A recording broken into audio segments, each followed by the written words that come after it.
Ethan Blackwood strode into the upscale coffee shop, his pulse hammering against his ribs. In his hand, nestled in velvet, was a ring that cost more than some cars. Tonight, he was certain, was the night everything would shift.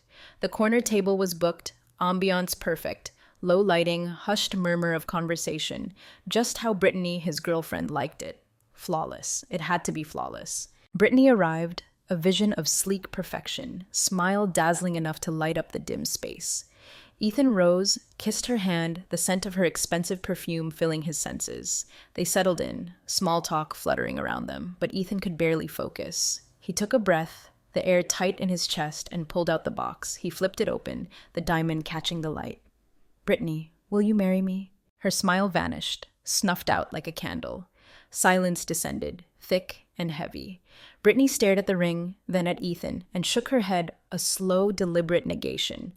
"Ethan," she said, her voice clipped, cool. I just can't do this." Ethan felt the blood drain from his face. "What?" "You're amazing," she conceded, the words sounding hollow. "But you're never here. You're always working, always on your phone, always somewhere else.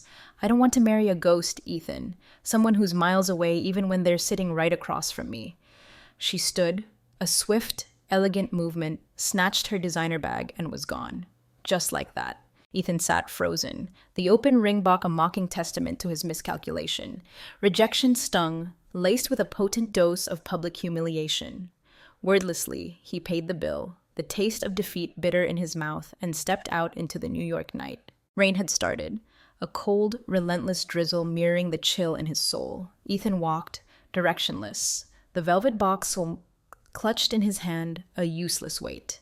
He felt hollowed out, as if the carefully constructed edifice of his life had crumbled into dust. That's when he saw her.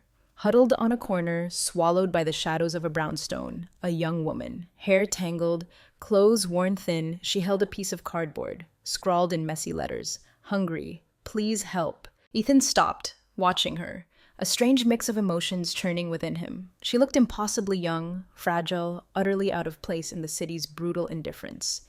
Driven by a sudden, reckless impulse, a cocktail of frustration and despair, he pulled out the box. He walked to her, the rain plastering his hair to his forehead.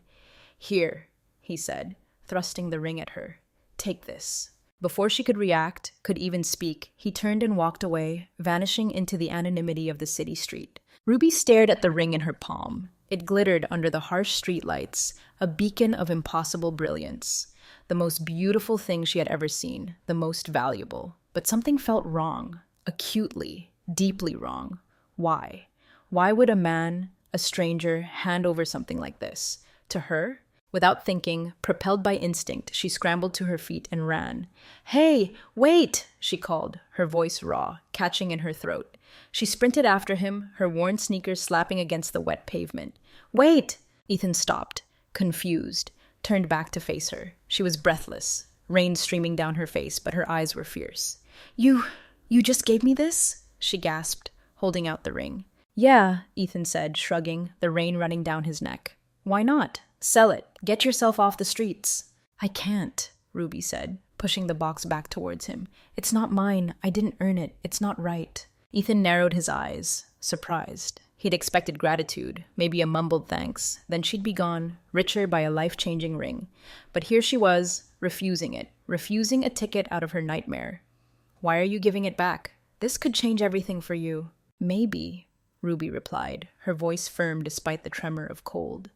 "But I don't need something like this. I don't want people looking at me thinking I stole it. I can't carry something that isn't mine." Ethan stood silent, the rain soaking through his expensive suit. He studied her face, illuminated by the flickering neon sign of a bodega. Weary, yes, but determined. Honest, disarmingly honest. He sighed, shaking his head, a small smile tugging at the corner of his mouth. "Fine," he conceded. "You win. But at least let me buy you lunch. You're hungry, right?" Ruby hesitated. Strangers, especially men like him, well-dressed, wealthy, appearing out of nowhere, were dangerous territory. But her stomach growled, a loud, insistent protest, and the offer, strangely, seemed sincere. "All right," she said, crossing her arms, trying to project an air of toughness she didn't feel. "But just because I'm hungry, Ethan gestured towards a small diner across the street, a neon oasis in the rainy gloom. They walked in, the bell above the door jingling a cheerful counterpoint to the somber night. As they sat in a worn booth, Ruby kept her eyes on him, wary, trying to decipher his motives. Ethan, for his part, couldn't stop looking at her, intrigued by the quiet strength radiating from her, a resilience that seemed impossible given her circumstances. The waitress, a woman with tired eyes and a name tag that read Doris, shuffled over. "Coffee?" she asked, her voice raspy. "Black, for me," Ethan said, then looked at Ruby. "You?" "Soup," Ruby said, her voice barely a whisper. "Something hot." Doris nodded and disappeared behind the counter. Silence settled between them, thick with unspoken questions. Finally, Ethan leaned forward, his elbows on the worn Formica tabletop. "So," he began, his voice low, hesitant, "how does someone so young end up here?" Ruby looked down at her hands, tracing the cracks in the table's surface. She'd told her story countless times, to social workers, to shelter intake staff, to indifferent strangers. Each time it felt like chipping away a piece of herself. But something in Ethan's gaze, something in the quiet sincerity of his question, made her consider answering. She took a deep breath, the diner air thick with the smell of frying onions and stale coffee. The warmth of the place was a stark contrast to the cold rain outside. "It didn't happen overnight," she finally said, her voice flat, devoid of emotion. "Grew up in a mess. Dad drank. Mom worked herself to the bone trying to keep us afloat. Never enough." Ethan nodded, his gaze steady, unwavering. He didn't interrupt, didn't offer empty platitudes. He just listened. And that, Ruby realized, was unusual. People usually didn't listen. "Dad left when I was 15, she continued, the words tumbling out now, a dam breaking. Mom tried to hold it together, but she got sick. Real sick. I dropped out of school to take care of her. We scraped by somehow, until..." Her voice faltered, a tremor in the carefully controlled monotone. "Until she died." She paused, swallowing hard, forcing the lump in her throat down. After that, bills piled up, eviction notice, and just like that I was on the street. Ethan frowned, the lines around his eyes deepening. He tried to picture it, this young woman, barely out of childhood, adrift in the unforgiving city. He couldn't. His own life, cushioned by privilege, felt impossibly distant from her reality. A pang of guilt twisted in his gut. He had everything and still found reasons to complain. "And you never asked for help?" he asked, the question sounding naive even to his own ears. Ruby let out a short, bitter laugh. "Easy for you to say, right? You think it's easy? You think people care?" She met his gaze, her eyes suddenly sharp, accusing. "Most just look the other way. When they do help, it's usually because they want to feel good about themselves, take a picture for Instagram, but they rarely do anything that actually matters." Ethan stayed silent, the weight of her words settling on him. He knew she was right. He'd seen it, the performative charity, the fleeting compassion. He'd probably been guilty of it himself. "Maybe," Ruby continued, her voice softening slightly, "maybe that's why I was so surprised when you showed up with that ring. Didn't feel real. People like you don't help people like me without expecting something in return." "And you think I wanted something?" Ethan asked, genuinely curious. Ruby shrugged, picking at a loose thread on her worn jacket. "I don't know, maybe, but I don't think that's the case." And that just made it more confusing. Ethan sighed, leaning forward, resting his forearms on the table. He looked at her, really looked at her, and noticed something he hadn't before.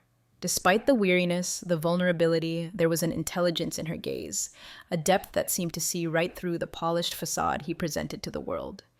"To be honest," he admitted, his voice quiet, almost confessional, glancing out at the rain-streaked window, "I don't know why I did it either." He hesitated, then continued, the words spilling out, raw and unguarded. Maybe it was just the weight of the moment. "My girlfriend just turned down my marriage proposal." Ruby raised her eyebrows, a flicker of surprise in her eyes. "You were going to get married?" "Thought I was," he said, a humorless laugh escaping him. "At least I thought so, but..." She said no, said I'm absent, that I'm not really present. A small, unexpected smile touched Ruby's lips. "Well," she said, her voice surprisingly gentle, "she's not entirely wrong, is she?" Ethan looked up, surprised by her bluntness. "What do you mean by that?" "I mean," Ruby explained, meeting his gaze directly, "you seem like a man who has everything, but at the same time, you have nothing." Ethan stared at her speechless. He was used to being praised, admired, even envied, but no one had ever spoken to him like this. With such brutal honesty, such clear-eyed perception, it disarmed him in a way he couldn't explain. Maybe, he admitted finally, the word barely audible. Maybe you're right. Doris arrived with a steaming bowl of soup for Ruby and a mug of coffee for Ethan. Ruby took a tentative spoonful, savoring the warmth, the simple nourishment. She ate slowly, deliberately, as if each bite was a luxury. Ethan watched her, curiosity still swirling within him. "So," Ruby said, after a few minutes breaking the silence, "now what are you going to do?" "I don't know," Ethan replied, shrugging. "Maybe go home. Keep pretending everything's fine. That's what I do best." Ruby gave a faint, knowing smile, but said nothing. Ethan shifted in his seat, the silence stretching, becoming uncomfortable. He turned the conversation back to her. A deflection, perhaps. "And you? What do you plan to do next?" "Survive," Ruby said, her voice flat, matter of fact. "Isn't that enough?" Ethan frowned, her answer bothering him more than he expected. It was as if she had resigned herself to a life of mere existence, of scraping by, and that, somehow, felt wrong. "No," he said, more forcefully than he intended. "Surviving shouldn't be enough for anyone." He crossed his arms, leaning back in the booth. "You deserve more than that." Ruby looked at him, a mixture of surprise and disbelief in her eyes. "And what do you know about deserving?" she asked, her voice low but firm. "People like you have everything handed to them. People like me have to fight for every scrap." Ethan opened his mouth to respond, to argue, but stopped. She was right. He didn't know. He knew nothing of her struggle, her daily battle for survival. Still, he couldn't just walk away. Not now. Not after this conversation. "Maybe I don't know," he admitted, his voice softer now. "But that doesn't mean you should settle for less than you deserve."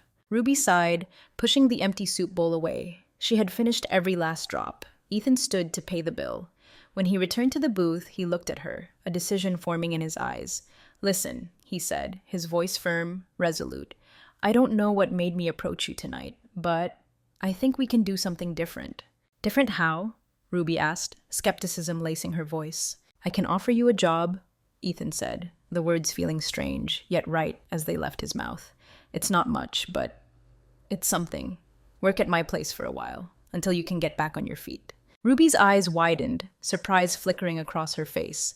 "Are you serious?" "Yeah," Ethan said, nodding. "I'm serious." Ruby hesitated, considering. Accepting such an offer, it was risky. It was stepping into a world she didn't understand, a world that felt impossibly distant from her own. But when she looked at Ethan, at the genuine sincerity in his eyes, she sensed something real, something kind. "Okay," she said finally, taking a deep breath. "Okay, but on one condition." "Condition?" Ethan asked, raising an eyebrow. "I don't want charity," Ruby said, her voice firm again. "If it's not real work, I'd rather stay where I am." Ethan smiled, a genuine, warm smile that reached his eyes. He was impressed. "Fair enough," he said. "Fair enough. So, do we have a deal?" Ruby took another breath, the diner warmth suddenly feeling less oppressive, the rain outside less menacing. "We do," she said, extending her hand across the table. Ethan grasped her hand, his grip firm, his gaze steady. "Deal." As Ruby walked beside Ethan, the contrast between them was stark. He, in his tailored suit, walking with effortless confidence. She, in her worn clothes, her body slightly hunched as if carrying the weight of the city on her shoulders. Yet, there was something about his invitation, something about the quiet determination in his eyes that felt genuine. Maybe, just maybe, this was a chance. A real chance. They arrived at the entrance of a towering building, glass and steel reaching for the rain-swept sky. Ruby stopped, her steps faltering. "Wait," she said, her voice barely audible above the city's hum. "Is this where you live?" She looked up at the imposing facade, at the doorman in his crisp uniform, at the sleek cars pulling up to the curb. This was another world. A world she didn't belong in. Ethan turned, frowning slightly. "Yeah," he said. "Why?" Ruby crossed her arms, a familiar wave of insecurity washing over her. I don't know if I belong here," she said, the words barely a whisper. Ethan sighed, holding the heavy glass door open for her. "Don't worry about that right now," he said, his voice gentle but firm. "Let's just go inside." Reluctantly, Ruby followed him into the lobby. It was opulent, breathtaking, a world of polished marble, hushed voices, and subtle, expensive scents. She tried to ignore the curious glances from the staff, the residents, feeling like an intruder in a space designed for another species. The elevator, all gold trim and mirrored walls, felt like something out of a movie. When the doors opened onto the top floor, Ruby held her breath. The apartment was vast, sprawling, a panoramic view of the city laid out before her like a glittering map. The living room was enormous, windows stretching from floor to ceiling, furniture sleek and minimalist, everything impeccably arranged, almost sterile. "This is your home?" Ruby asked, her voice hushed, still taking it all in. "It is," Ethan said, running a hand through his hair, a hint of discomfort in his voice. "But to be honest, I don't spend much time here." He gestured towards a hallway. "Come on, I'll show you where you can stay." He led Ruby to a smaller room at the back of the apartment. It wasn't as grand as the rest of the place, but it was cozy, clean, and undeniably luxurious compared to anything Ruby had experienced in years. A real bed with soft sheets and plump pillows, a private bathroom, a window that actually closed. "Here it is," Ethan said, standing in the doorway. "You can settle in. Tomorrow, we'll figure out how you can help." Ruby nodded silently, overwhelmed, unable to speak. Ethan hesitated for a moment, then left, closing the door gently behind him. Ruby stood in the middle of the room, feeling strangely disoriented. She sat on the edge of the bed, testing the softness of the mattress, the plushness of the comforter. For the first time in years, she had a roof over her head, a real bed to sleep in. But anxiety still gnawed at her. Why was Ethan doing this? What did he really expect? And why did she feel, despite everything, a fragile flicker of hope? Ruby woke early, the unfamiliar silence of the apartment a stark contrast to the constant city noise she was used to.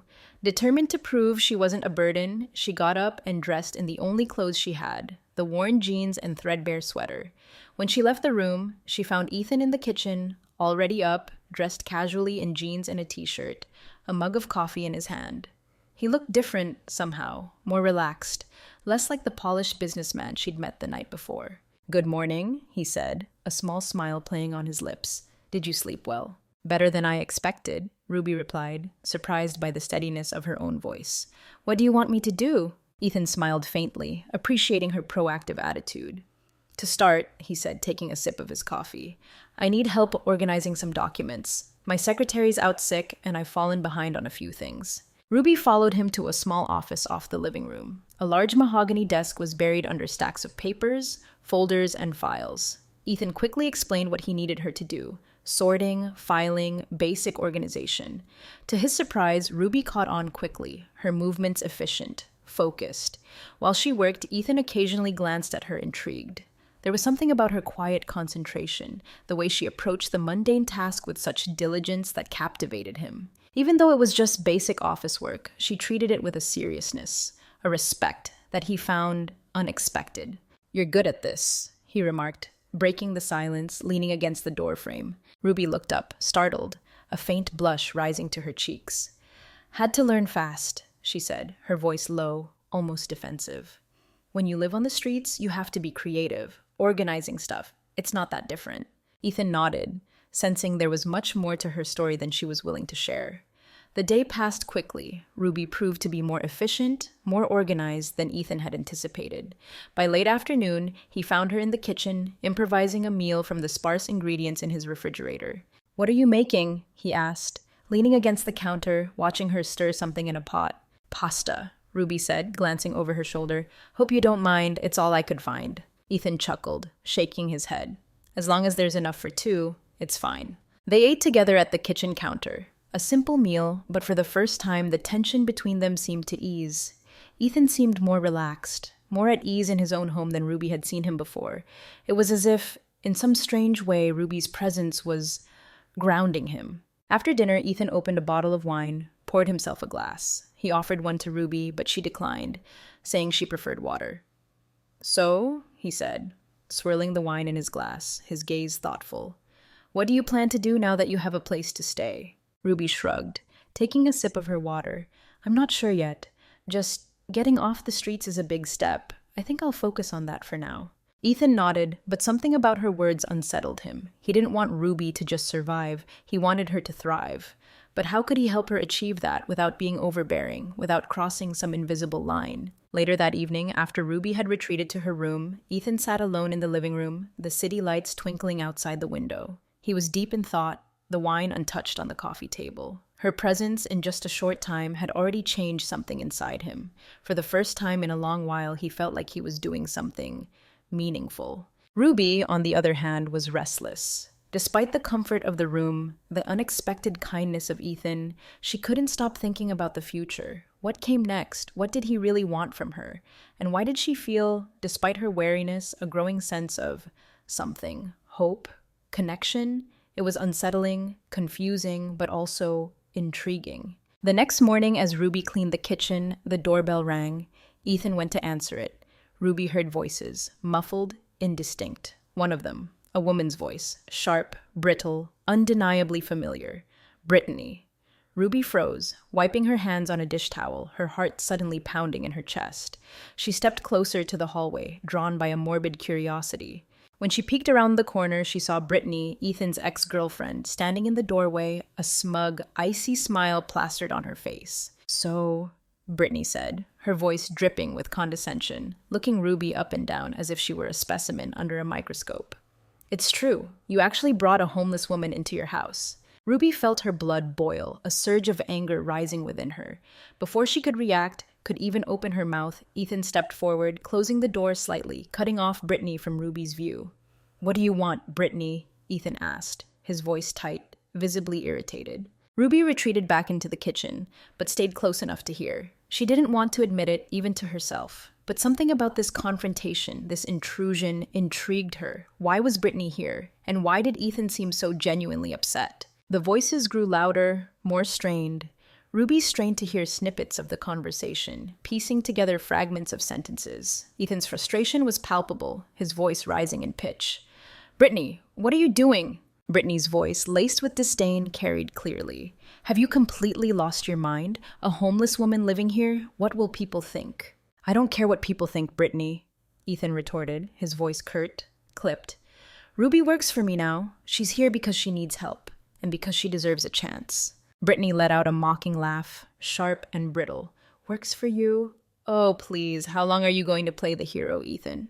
Before you get bored, you and I both know she doesn't belong in your world." Ruby's heart raced, the words hitting her like a physical blow. Even though she didn't know Brittany, didn't care about her opinion, there was a chilling truth in her words. She didn't belong in Ethan's world. She was an anomaly, an outsider. And how long would Ethan's charity last? But then, Ethan's voice, firm and unwavering, cut through Brittany's condescension. "You don't understand, Brittany, because you've never had to fight for anything. Ruby has more courage than anyone I know, including you. Now, if you're done making your scene, you can leave." Brittany tried to argue, her voice rising in protest, but Ethan opened the door wider, his body language clear, unyielding. With an angry glare, Brittany stormed out, her high heels clicking sharply on the marble floor, the sound echoing in the sudden silence. When the door shut with a definitive click, silence filled the apartment, heavy and charged. Ruby, still in the kitchen, tried to appear busy, wiping down the already spotless countertop. Ethan walked in, his expression serious, his jaw tight. "Sorry about that," he said with a sigh. "Brittany is complicated." "Complicated is putting it lightly," Ruby replied, her voice quiet, still not looking directly at him. Ethan let out a short, humorless laugh, but quickly grew serious again. "She shouldn't have spoken to you like that." Ruby finally looked up, meeting his gaze. "She's right, though," she said, her voice barely a whisper. "I don't belong here." "That's not true," Ethan said, his voice firm, unwavering. "No one has the right to decide where you belong." Ruby stayed silent, surprised by the conviction in his voice. He seemed to genuinely believe what he was saying, but she wasn't sure how to process it, how to reconcile his words with the reality of her situation. "I'll try not to cause any problems," Ruby said quietly, looking down again. "You're not causing problems," Ethan said, his voice softening. He slipped a hand into his pocket, shifting the conversation, changing the subject, perhaps to lighten the mood. "What do you say we take a break? I need to get out for a bit. And I think you could use it too." Ruby gave him a wary look. "Get out? Where?" "You'll see," Ethan said, a hint of mystery in his voice. Though hesitant, Ruby eventually agreed. Something in Ethan's demeanor seemed genuine, almost desperate, as if he really needed to do something good, something kind for her. He led her to the elevator, and a few minutes later they were walking through the streets of the city, the rain having finally subsided, leaving behind a crisp, clean air. Ethan stopped in front of a modest clothing store, not flashy, but with good quality items displayed in the window. "Go on," he said casually, gesturing towards the entrance. "Pick out some clothes." "No," Ruby said immediately, crossing her arms, digging her heels in. "I can't accept this." "It's not a gift," Ethan said, his voice patient but firm. "Consider it part of the job. You'll need better clothes to handle whatever comes next." Ruby hesitated. She knew he was right. Her current clothes were worn, inadequate, and she felt deep down a flicker of something, hope, that maybe, just maybe, this was more than just a temporary arrangement. She relented, walking into the store, feeling a strange mix of excitement and unease.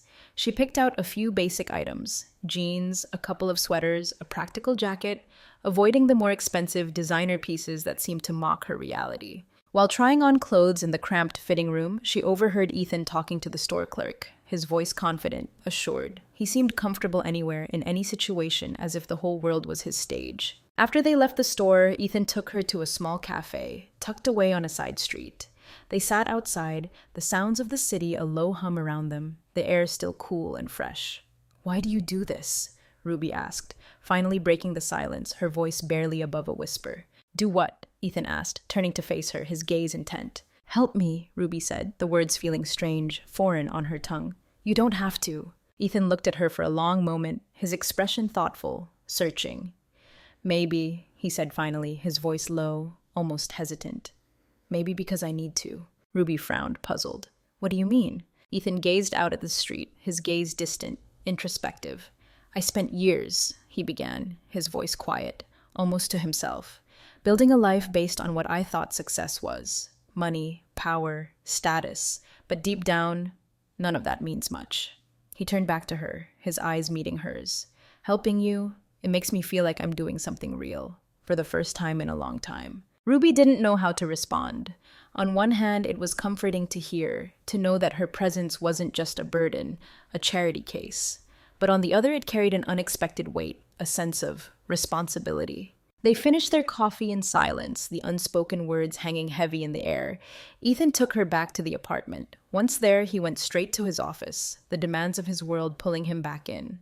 Ruby stayed in the living room, reflecting on everything that had happened that day, on Ethan's unexpected confession, on her own confusing emotions.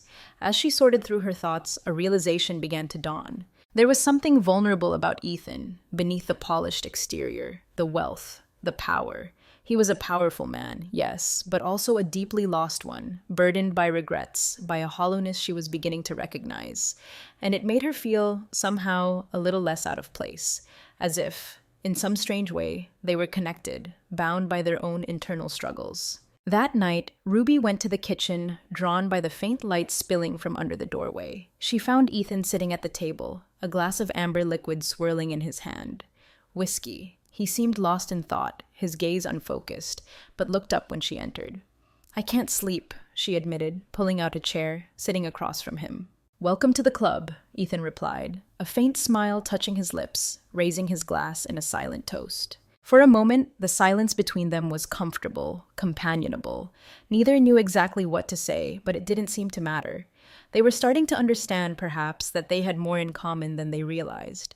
Ruby felt, for the first time in a long while, that someone was willing to truly listen to her. And for Ethan, she was the first person in years who seemed to see beyond the perfect facade, the carefully constructed persona he presented to the world. The next morning, Ruby woke to the sound of movement in the apartment, the aroma of freshly brewed coffee drifting from the kitchen. Still groggy, she followed the scent, finding Ethan there, dressed once again in his impeccable suit, adjusting his tie in the reflection of the stainless steel refrigerator. He looked up, a fleeting smile crossing his face. "Good morning," he said, without looking directly at her. "Did you sleep well?" Ruby shrugged, grabbing a mug from the cabinet. "Better than on the streets, for sure." Ethan smirked slightly, pouring her a cup of coffee. "I've got a busy day," he said, his tone shifting back to the professional, the detached.